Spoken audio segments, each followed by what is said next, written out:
ఈరోజు Visakhapatnam collector office ముందుకు రావడానికి కారణం ముఖ్యంగా రాష్ట్రంలో ఉన్నటువంటి 6 లక్షల రాష్ట్ర ప్రభుత్వ ఉద్యోగస్తుల సమస్య.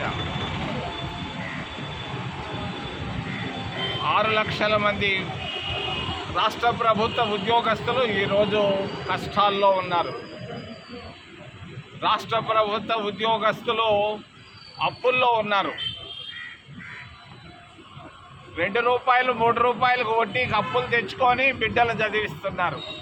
రాష్ట్ర ప్రభుత్వ ఉద్యోగస్తులు 6 లక్షల మంది. మరి 1958లో కాంగ్రెస్ ప్రభుత్వం ఉన్నప్పుడు పిఆర్సీని తీసుకొని వచ్చింది, పే రివిజన్ కమిషన్ని.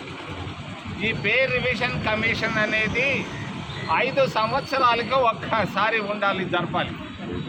కానీ గత 8 సంవత్సరాలుగా మరి పిఆర్సీ లేకుండా రాష్ట్ర ప్రభుత్వ ఉద్యోగస్తులని కష్టాల్లో పెడతా ఉన్నాయి రాష్ట్ర ప్రభుత్వాలు. దీన్ని మేము కాంగ్రెస్ పార్టీ తరఫున మేము ఖండిస్తున్నాం నిశ్చితంగా. వెంటనే రాష్ట్ర ప్రభుత్వ ఉద్యోగులకు ఇవ్వాల్సినటువంటి 30,000 కోట్ల బకాయిలు, 30,000 కోట్ల రూపాయల బకాయిలు మే 31వ తారీఖులో అప్పుల చంద్రబాబు నాయుడు గారు వెంటనే వాళ్ళకి ఇవ్వాలి, ఇచ్చి తీరాలని నేను తెలియజేస్తున్నాను. ఎందుకు కాంట్రాక్టర్లకే ఇస్తున్నారు బిల్లులు, ఎందుకు రాష్ట్ర ప్రభుత్వ ఉద్యోగస్తులకు 30,000 కోట్ల రూపాయలు పెండింగ్ ఉంది, వెంటనే ఇవ్వాలి.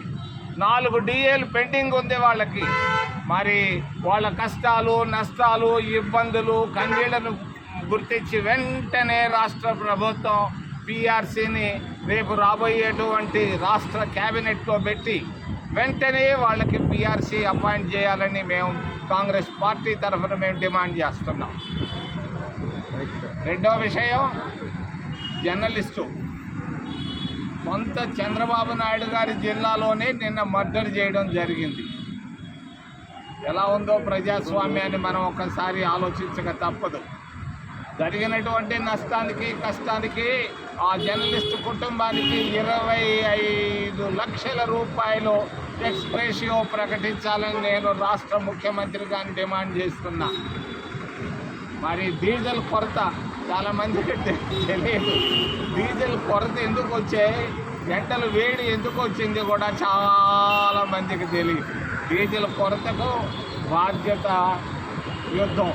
యుద్ధం ఎందుకు వచ్చింది ప్రపంచంలో చాలామందికి తెలియదు. ఇది ఎప్స్టీన్ ఫైల్స్ వల్ల వచ్చింది. ఎవడి ఎప్స్టీన్? వాడు ఒక సెక్స్ బ్రోకరు. వైట్ హౌస్ కూడా, మరి అమెరికా అధ్యక్షుడు కూడా దీంట్లో ఇరుక్కోబోయినాడు ఈ వైల్స్లో. ఈ వైల్స్ నాశనం చేసేదాని కొరకుగా మరి ఇరాన్లో టెహరాన్లో వాళ్ళు బాంబులు వేస్తున్నారు. మిసైల్స్ వల్ల వేడి ఎక్కువైంది. విశాఖపట్నంలో కూడా వేడికి కారణం ఎప్స్టీన్ ఫైల్స్. చివరిలో విశాఖపట్నం ఎయిర్పోర్ట్ మూసేయడం మంచిది కాదు. చంద్రబాబు నాయుడు గారు 2 సార్లు టెండర్లు పిలిపించాడు, నాకు తెలుసండి. ఎయిర్పోర్ట్ అథారిటీకి వచ్చిన దాన్ని కూడా వేరే ప్రైవేట్ వాళ్ళకి ఇచ్చాడు. మరి విశాఖపట్నం ఎయిర్పోర్ట్ మూసేయొద్దు చంద్రబాబు నాయుడు గారు, ఇది తప్పు. రూరల్ కనెక్టివిటీ కింద